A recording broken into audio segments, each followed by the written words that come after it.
बिस्मिल्लाहिर्रहमानिर्रहीम अस्सलाम वालेकुम। कैसे हो प्यारे बच्चों, उम्मीद करती हूँ खैरियत से होगे। चैप्टर नंबर 12 एंगल्स के अंदर हम पहुंच चुके हैं। लेसन नंबर 4, यहाँ पर हमने अननोन एंगल्स को फाइंड आउट करना सीखना है। तो वीडियो एंड तक देखिएगा, स्किप मत कीजिएगा और अपने फ्रेंड्स के साथ शेयर कीजिएगा और वीडियो अच्छी लगे तो प्लीज़ लाइक कीजिएगा। ठीक है, स्टार्ट करते हैं। यहाँ पर हमसे कहा जा रहा है कि भाई आपके पास यहाँ पर कुछ एंगल्स बन रहे हैं और एंगल्स बनने से पहले यहाँ पर ABCDEF आर स्ट्रेट लाइन्स। ठीक है, ये आप देख सकते हैं ABCDEF ये सब आपके पास स्ट्रेट लाइन्स हैं। तो how can we find angle AOC। Basically यहाँ पर आपसे पूछ रहे हैं A से लेकर C तक जो एंगल बनेगा जिसके अंदर सेंटर पॉइंट O है, तो ये आपके पास कितना होगा AOC। क्या हम इसको फाइंड आउट कर सकते हैं? तो ये ज़रा आप हमें बता दीजिए। तो इस तरह के एंगल्स को फाइंड आउट करने के लिए स्टूडेंट्स आपने कुछ प्रॉपर्टीज़ को याद रखना होता है। तो जब भी हम एंगल्स कैलकुलेट करते हैं तो उसके अंदर हमारे पास जब भी स्ट्रेट लाइन की बात आती है तो हमें ये बात पता होनी चाहिए कि हमारे पास सम क्या होता है स्ट्रेट लाइन के ऊपर एंगल्स का। हमेशा सम ऑफ एंगल्स हमारे पास होता है 180 डिग्रीज। यानी कि अगर एक स्ट्रेट लाइन है उसके ऊपर मल्टीपल एंगल्स बन रहे हैं तो जब हम सारे एंगल्स को ऐड करेंगे तो उसका आंसर हमेशा 180 डिग्री आएगा। इसी वजह से यहाँ पर अगर हमारे पास ये हमें एंगल AOC कैलकुलेट करना है तो यहाँ पर हमारे पास A से लेकर B तक ये जो तीनों एंगल्स मिलकर बनेंगे इनका सम हमारे पास 180 डिग्रीज होगा। तो इससे हमें फ़ायदा क्या होता है बच्चों कि अगर हमारे पास कोई एक एंगल अननोन है और स्ट्रेट लाइन के ऊपर बाकी एंगल्स हमें पता चल जाएं, जैसे ये एंगल COE हमें पता चल जाए और ये एंगल जैसे EOB हमें पता है 62 डिग्रीज, तो इन दोनों को हम प्लस करेंगे और सिंपली 180 डिग्रीज में से माइनस करेंगे तो ये एंगल हमें पता चल जाएगा। ठीक है, लेकिन अब अगर हमारे पास कोई दो एंगल्स मिसिंग हो तो फिर हमें किसी और प्रॉपर्टी की तरफ जाना पड़ता है। अब हमारे पास यहाँ पर बच्चों फ़ायदे की बात यह है कि हमारे पास एक से ज़्यादा स्ट्रेट लाइंस हैं और वो आपस में यहाँ पर हमारे पास इंटरसेक्ट कर रही हैं। इंटरसेक्ट का मतलब क्या होता है? किसी एक पॉइंट पर आकर मिल जाना। तो ये हमारे पास AB और CD पॉइंट O के ऊपर आकर इंटरसेक्ट कर रही है, इसी तरह से EF भी इंटरसेक्ट कर रही है। तो जब भी दो एंगल्स, दो लाइंस, दो स्ट्रेट लाइंस किसी भी पॉइंट के ऊपर इंटरसेक्ट करती हैं तो उनके जो ऑपोजिट एंगल्स होते हैं यानी आमने सामने वाले जो एंगल्स होते हैं वो हमेशा इक्वल होते हैं। यानी ये वाला एंगल अगर 75 डिग्रीज है, जैसे ये दो लाइंस आपके पास स्ट्रेट लाइन है FE और CD, ये दोनों स्ट्रेट लाइंस हैं आपके पास, ये गौर से देख सकते हैं आप। तो ये दोनों जब यहाँ पर मीट करेंगे तो इनके ऑपोजिट में जो एंगल्स बनेंगे ये हमेशा इक्वल होंगे। और सिर्फ यही इक्वल नहीं होंगे बल्कि इस तरफ वाले जो ऑपोजिट एंगल्स हैं ये भी आपस में इक्वल होंगे। ठीक है, तो अगर हम गौर से देखें स्टूडेंट्स तो हम यहाँ पर एंगल COE बड़ी आराम से निकाल सकते हैं। कैसे? कि ये हमारे पास दोनों स्ट्रेट लाइंस के अंदर जो इसका ऑपोजिट एंगल है वो हमारे पास गिवन है। ऐसे एंगल्स को हम कहते हैं वर्टिकली ऑपोजिट एंगल्स। ठीक है, और ये वर्टिकली ऑपोजिट एंगल्स हमेशा बराबर होते हैं। तो अगर ये दो तीन प्रॉपर्टीज आपको पता होंगी तो इस तरह के क्वेश्चंस करना आपके लिए बाएं हाथ का खेल हो जाएगा। तो अगर हमने यहाँ पर देख लिया FOD हमारे पास 75 डिग्रीज है तो इसके ऑपोजिट वर्टिकली ऑपोजिट एंगल भी हमारे पास 75 डिग्रीज होगा। तो जब हमारे पास ये भी हमें पता चल गया, ये हमें ऑलरेडी पता है, तो हम क्या करेंगे, इन दोनों को हम प्लस कर लेंगे। इन दोनों को जब हमने प्लस किया तो हमारे पास यहाँ पर आंसर आया 137 डिग्रीज। और जब ये 137 डिग्रीज आया तो हमने कहा कि भाई स्ट्रेट लाइन के ऊपर तो सारे एंगल्स 180 डिग्री के बराबर होते हैं। 180 में से 137 को माइनस कर दीजिए, हमारे पास यहाँ पर आंसर आ जाएगा 43 डिग्रीज। ठीक है, तो हमने यहाँ पर इसको किस तरह से सॉल्व किया? हमने सबसे पहले कहा कि ये दोनों हमारे पास यहाँ पर वर्टिकली ऑपोजिट एंगल्स हैं, इसलिए ये भी 75 डिग्रीज होगा एंगल COE। और जब एंगल COE पता चल गया तो 180 में से COE और EOB जो कि ऑलरेडी गिवन था हमारे पास, इन दोनों को माइनस किया और आंसर आ गया 43 डिग्रीज। अब आ जाइए 254 पेज नंबर के ऊपर। यहाँ पर हमारे पास बच्चों कह रहे हैं कि सिर्फ एक स्ट्रेट लाइन है AD। ये आप देख सकते हैं AD एक स्ट्रेट लाइन है, इसके अलावा यहाँ पर कोई और हमारे पास स्ट्रेट लाइन नहीं है। यानी हमारे पास यहाँ पर कोई क्रॉस नहीं बन रहा कि हमारे पास वर्टिकली ऑपोजिट एंगल्स वाला कोई भी यहाँ पर काम हो सके। तो इसका मतलब है यहाँ पर हमें किसी और तरीके से जो है वो अपने क्वेश्चन को सॉल्व करना होगा। अब पहले हमें ये देखना है कि हमें एंगल कौन सा फाइंड आउट करना है। एंगल AOB, ये वाला जो एंगल है हमारे पास, ये हमें फाइंड आउट करना है, यानी कि स्ट्रेट लाइन के ऊपर है। तो इसके साथ हम देखते हैं कि हमारे पास मजीद कितने एंगल्स हैं, क्या वो गिवन है।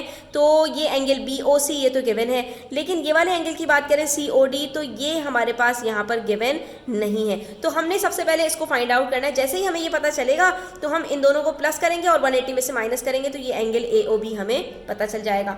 तो इसको फाइंड आउट करने के लिए हम देखते हैं कि भाई क्या तरीका हो सकता है।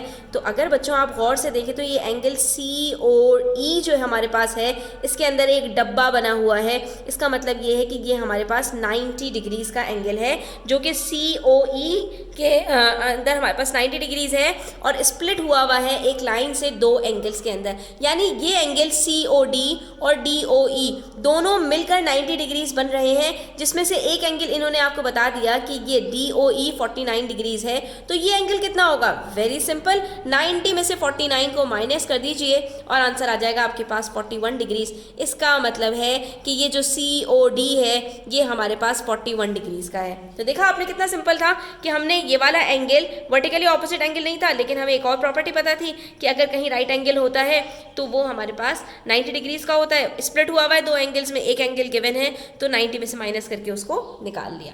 अब जब ये दोनों एंगल्स हमें पता चल गए, इन दोनों को हम ऐड करेंगे तो ये क्या बन जाएगा हमारे पास 72 डिग्रीज। तो इसका मतलब है कि ये अगर 72 डिग्रीज है तो ये कितना होगा 180 माइनस 72। जब आपने इन दोनों को माइनस किया आंसर क्या आएगा बच्चों? यहाँ पर आपके पास आंसर आ जाएगा 108 डिग्रीज। तो 180 में से 31 और 41 दोनों माइनस कर देंगे तो आंसर आ जाएगा हमारे पास 108 डिग्रीज और ये हमारे पास आंसर आ गया। ठीक है, अब देखिए हमारे पास यहाँ पर कह रहे हैं AB and CD are straight lines. अब मजीद हमारे पास दोबारा दो स्ट्रेट लाइंस आ गई हैं। कौन कौन सी?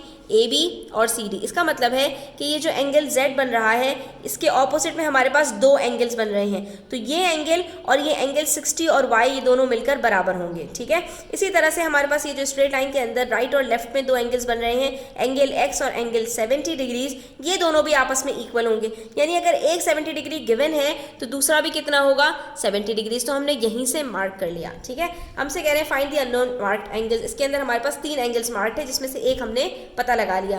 अब अगर एंगल Z की बात करें बच्चों तो स्ट्रेट लाइन के ऊपर सिर्फ ये दो एंगल्स ही तो हैं। एक एंगल अगर पता चल गया तो दूसरा एंगल खुद ब खुद पता चल जाएगा। 180 में से 70 को माइनस कर लीजिए, आंसर आ जाएगा 110 डिग्रीज। तो एंगल X हमारे पास आ गया 70 डिग्रीज। एंगल Y अब हमें पता लगाना है। एंगल Y हम अभी पता लगाते हैं। एंगल Z हमें पता चल चुका है, दैट इज 180 माइनस 70 110 डिग्रीज। अब ये दो एंगल्स हमें पता चल गए, सिर्फ एंगल Y हमारे पास रह गया। तो मैंने आपको पहले ही बताया बच्चों ये दो स्ट्रेट लाइंस के अंदर जो ऑपोजिट एंगल्स होंगे वो इक्वल होंगे। तो ये जो एंगल Z है ये बराबर होगा इन दोनों एंगल्स के, जिसमें एक 60 डिग्रीज का है और दूसरा Y है। तो अगर सिर्फ Y निकालना हो तो हम निकाल सकते हैं, बिल्कुल निकाल सकते हैं। ये जो एंगल Y होगा ये 60 डिग्रीज के साथ प्लस करके 110 के तो बराबर होगा। तो सिर्फ अगर Y निकालना है तो यहाँ पर क्या करना पड़ेगा आपको? आप 110 में से 60 को माइनस करेंगे और जो आंसर आएगा वो एंगल Y बन जाएगा आपके पास। अच्छा, एक तरीका तो ये हो गया। अब एंगल Y को मालूम करने का यहाँ पर हमारे पास इस क्वेश्चन के अंदर एक और तरीका भी मौजूद है। और वो तरीका क्या है? हमें यहाँ पर इन्होंने बता दिया था कि ये जो लाइन है CD ये एक स्ट्रेट लाइन है। तो इसका मतलब है कि यहाँ पर जो तीनों एंगल्स बनेंगे इन तीनों का सम भी 180 डिग्रीज होगा। तो हम देख लेते हैं कि यहाँ पर हमारे पास क्या आंसर आता है। दो एंगल्स ऑलरेडी गिवन है, दोनों को प्लस करेंगे, आंसर क्या आएगा यहाँ पर हमारे पास 130 डिग्रीज। 130 को 180 में से जब माइनस करेंगे तो हमारे पास आंसर क्या आएगा बच्चों? यहाँ पर हमारे पास आंसर आएगा 50 डिग्रीज। तो चाहे आप इस मेथड से कर लें, यानी स्ट्रेट लाइन के ऊपर एंगल सम की जो प्रॉपर्टी है तब भी आपके पास आंसर 50 डिग्रीज आएगा, और चाहे आप वर्टिकली ऑपोजिट एंगल वाले तरीके से करें तब भी आंसर आपके पास 50 डिग्रीज ही आएगा। ठीक है, तो इस तरह से हमने यहाँ पर एंगल Y को भी फाइंड आउट कर लिया। उसके बाद हमसे कह रहे हैं कि हमारे पास AB और CD स्ट्रेट लाइंस हैं। ठीक है, दो स्ट्रेट लाइंस हैं और इसके अंदर हमें मालूम करना है एंगल Y और एंगल X। दो स्ट्रेट लाइन कौन कौन सी हैं?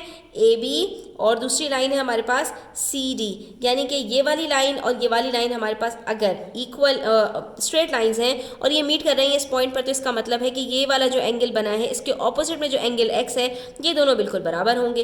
तो ये एंगल X तो हमें यहीं पर पता चल गया कि भाई ये 52 डिग्रीज है, हमने इसको मार्क कर दिया 52 डिग्रीज। ठीक है, उसके बाद बारी आती है हमारे पास बाकी दोनों एंगल्स की। तो हमारे पास बाकी दोनों एंगल्स जो बच रहे हैं उसके अंदर एक ये एंगल है और दूसरा ये एंगल है, ये दोनों भी हमारे पास बराबर होंगे। जितना हमारे पास एंगल ए और ये बीच में हमारे पास ओ ले लें, ए ओ सी होगा, उतना ही हमारे पास डी ओ बी होगा। लेकिन अब यहाँ पर हमारे पास दो एंगल्स हैं और यहाँ पर भी हमारे पास दो एंगल्स हैं। अब हमने देखना ये है कि हमारे पास ये किस तरह से मालूम किए जा सकते हैं।